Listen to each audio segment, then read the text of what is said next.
everybody, welcome back to the channel. If you're new here, my name is Spencer and I'm on a quest to travel the US and the rest of the world as cheaply as possible and show you how to do it cheap as well. Today we are going to Martinsville Speedway. This is not a big long trip. It's actually 15 minutes from my house. It's not the NASCAR Cup Series. It's both the NASCAR Whelen Modified Series championship race as well as the debut of the IMSA Mazda MX-5 series. IMSA is owned by NASCAR, so it was easy for them to make this happen. But not only am I going to see IMSA for the first time, but also I have purchased tickets to see Martinsville from Skyline Deck. If you've seen a couple other videos on my channel, when I went in April 2022, I just had a grandstand seat, but I purchased this Skyline Deck. Usually it's $300 for a regular NASCAR Cup Series race, but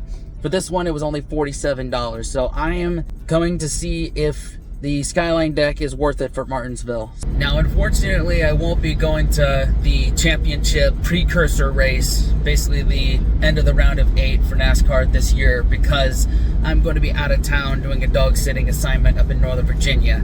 Unfortunately, I missed both Cup races this year. First one, I was in Nashville at the time, pursuing the dream of country musician, but oh well. I'm making up for it now. As I pull out of the local sheets to go to the track, let me hit you with some facts about Martinsville Speedway. Martinsville Speedway is the only track to have hosted NASCAR Cup Series races every year since 1949, the year the division began. It's also the only original NASCAR sanctioned track still running Cup Series events. The track's configuration has remained the same since Red Byron won the first event, except for when it was paved in 1955. The track's layout is 0.526 miles long, making it the shortest track in the NASCAR Cup Series. It has 800-foot straights, and the turns are banked at 11 degrees. Martinsville is the only oval track on the NASCAR circuit with asphalt in the straightaways and concrete in the turns. Some notable traditions of the track include the Martinsville hot dog. We'll get to that a little bit later, but basically it's a hot dog in a bun with chili, coleslaw, mustard, and onions as toppings, and the winner of each race gets a long case grandfather clock as a trophy, made by local company Ridgeway Clocks, which is a nod to the famous furniture industry of the area. The record for most victories at the track, it belongs to Richard Petty at 15.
Now, there's no extra like food or drink up here this one because it's not a major weekend like the Cup Series here, but this view here, I like that. Pretty good. For $300 a pop on a major weekend, I could see it being money well spent. But last time I was here, I sat here in turn 2, like here at the top, and I had a good time as well. Me personally, I don't think I would spend too much. If you're like me and you like good views like this, you can see the entire track. I'd say it's worth it. Now time to go grab a bunch of Martinsville hot dogs. Martinsville hot dog is honestly a bargain of sports chow. It is $2 for one of them, a bag of 4 of them is $7, and a bag of 6 of them is $11. Soda was $4, and those 2 beers were $7 each. I'm guessing they changed it up this weekend because they had hot slaw on them in addition to the chili, the mustard, and the onions. But honestly, you can get this combination pretty much any cookout in any local restaurant here.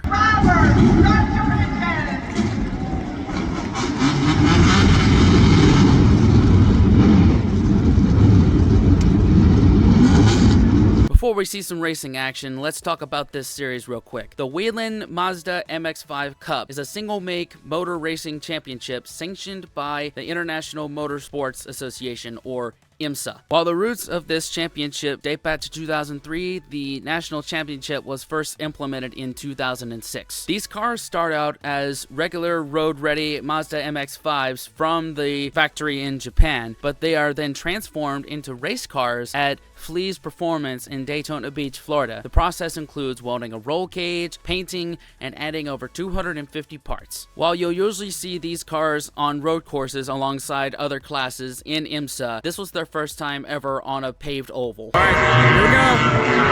Mazda's first time at Martinsville. Martinsville's Mazdaville tonight.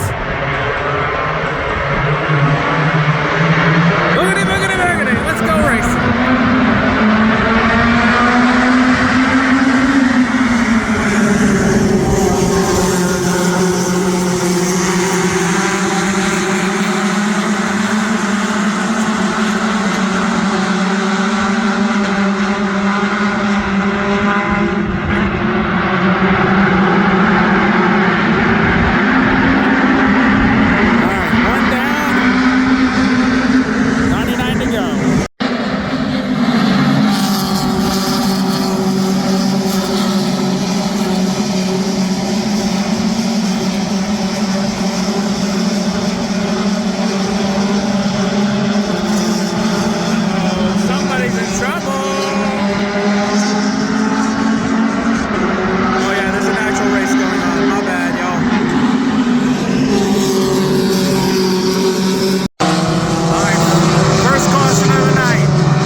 Looks like that car lost an engine there. Just a complete explosion. All right, observations so far. I think they put on a good show. Well, it's like lap 39 or something. I'm starting to see cars finally put the bumper to each other, and these cars are very sound like bees' nests here. Big change from seeing NASCAR here. But I think there's potential in this race. I also noticed a few close calls, but when someone would go 2 or 3 wide into a corner, a lot of times they would back out of it. I guess that's some road course etiquette, because usually you see these cars on road courses, just what they're used to and just a completely different racing format. But I think this could have some staying power. I think someone didn't get the memo on the choose rule here. There's our 3 wide here. You're only supposed to go 2 wide here. Hopefully they sort that out. Guess we're going to do another pace lap here. They're going to try again.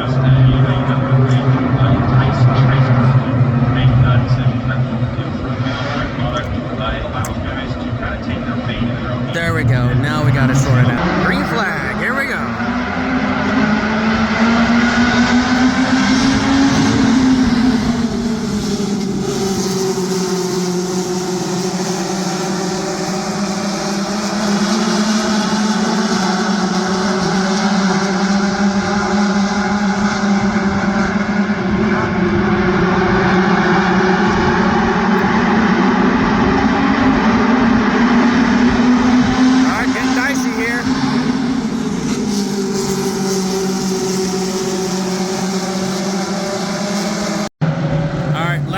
I guess this was a planned like halfway fun caution.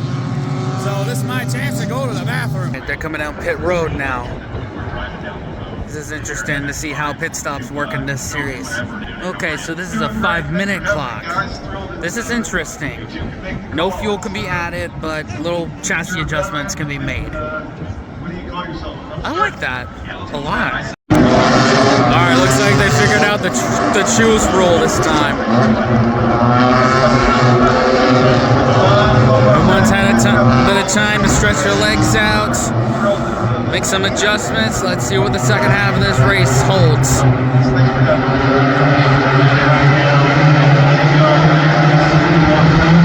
Green flag, let's go.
Oh, he just got like real loose off the turn two there.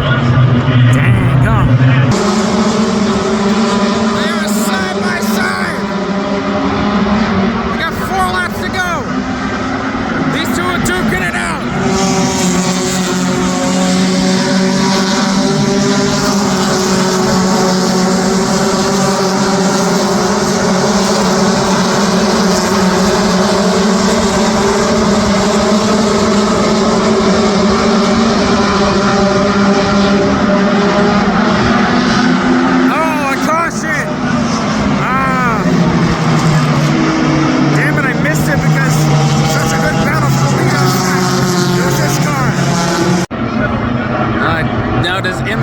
Overtime, or is this going to be it?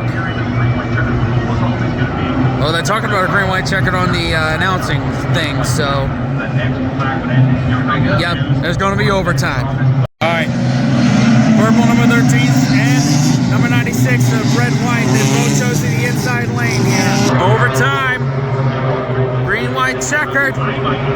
First ever Mazda MX-5 race. Overtime, green flag.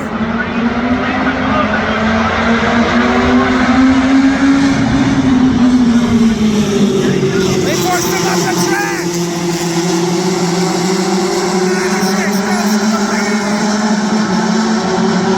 Are they gonna make it around?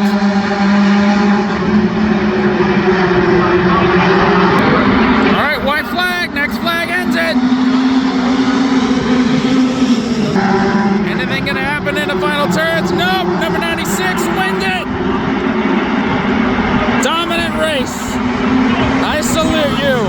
Here tonight, Jared Thomas comes home winner. Second place, number 13, Weston Workman. And third was number 31, Landon Lewis. Martinsville's own Capers Zentmeyer, number 99. How about a top 5 finish?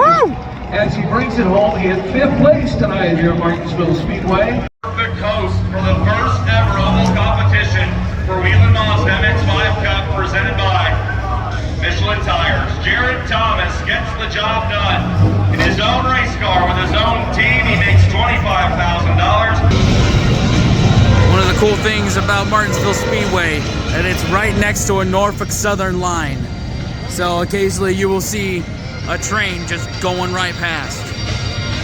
Okay, so this is partially me taking a little break from walking up and down stairs, and then partially this is me kind of verbally processing the prices of a lot of the food here. First of all, the ticket cost was about $47 for the Sky deck, which would have been $35 if I just taken some regular seat. The bargain here at Martinsville Speedway is plain hot dogs $2 per dog. A pack of 4 all-the-way hot dogs is $7. Pack of 6 all-the-way hot dogs, that's $11. $4 for a soda, $2 for a bag of chips. That's the bargain one. But then I walked down and like they were charging $16 for Philly cheesesteak, like $12 for a pepperoni pizza. I don't think so about that. And also $7 for a beer. I mean, relatively speaking, for stadiums, that's not terrible, I don't think. But I don't know, I'm going to Panther Stadium in December. I'll be able to compare then. All this could be just me being older, actually trying to do stuff with my life, and the fact that I can't really process more than 4 hot dogs at one time. My body just can't do that shit no more.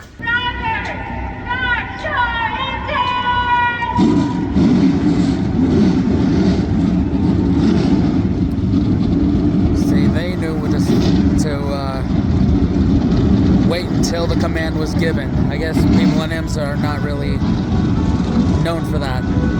Some fun facts about the modified series before we get into some racing. This series actually predates the strictly stock series, which would become the modern NASCAR Cup series, by 2 years. The modified started in 1947, Cup series started in 1949. The modern edition of this series started in 1985. This is also NASCAR's only open wheel series. Doug Colby has the most NASCAR Whelen Modified Tour Championships at 6, while Justin Bonsignore has won it 3 times as of this race. This is the championship race, and he is the leader for the championship of 2024, so stick around to see if he wins it. First ever NASCAR modified race for me. Championship for the 2024 season between 3 drivers. What a championship for here in Martinsville. Off turn 4, the pace car is in, and down the green. Boogity, boogity, boogity, let's go racing.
that's tough to watch back, and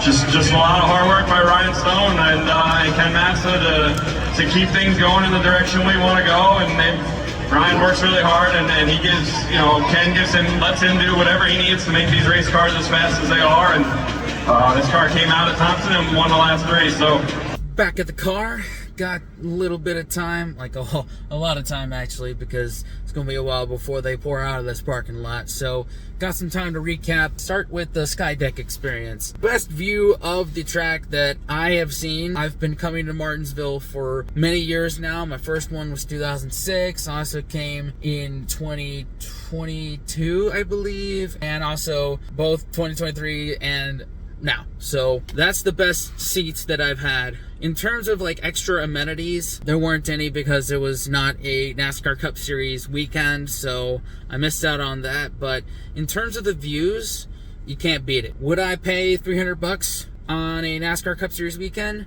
If somebody else is paying for it, I'll go for it. But I'm kind of in between because I'm seeing it on an off weekend, so I don't know. I'm leaning towards yes, it's worth the money, but I would have to see it at a normal NASCAR Cup Series race. Let's talk about the races. The Mazda MX-5 IMSA series, they put on a hell of a show. There was beating and banging. You could tell that these are road course guys, so they're used to turning left and right. Like, it's a completely different discipline, road course racing and oval racing. Oval racing is really like an endurance thing. Like, you're running a marathon as opposed to an obstacle course. They put on a hell of a show, and from what they was talking about on the broadcast, they've been trying to do this for like decades now, and I hope IMSA will look at this and put these MX-5 Mazdas on more ovals. I think they put on a hell of a show. They actually put on a better show than the NASCAR Modifieds, which, I mean, come on. Not every short track race is going to be a barn burner. We've learned that with the Next Gen 7 car, which that's a whole other thing we'll get into later. But pretty much like the championship was decided when number 16, I can't remember what his name is, pulled out with mechanical issues. Pretty much handed the championship to number 51, Justin Bonsiers. I hope I'm pronouncing that right. Forgive me if I pronounced it wrong, but congratulations, Justin B, on that championship. Well-deserved 4th championship, winning like 3 races in a row at the end of the season. That's pretty damn good. Overall, I had a lot of fun this weekend. I mean, bad day at the track's better than a good day at work for me. That's my opinion. What do you think about all this? Let me know down below. And if you want to see the first time that I vlogged about Martinsville, check out this video right here. And we'll see you in the next one. Later, y'all.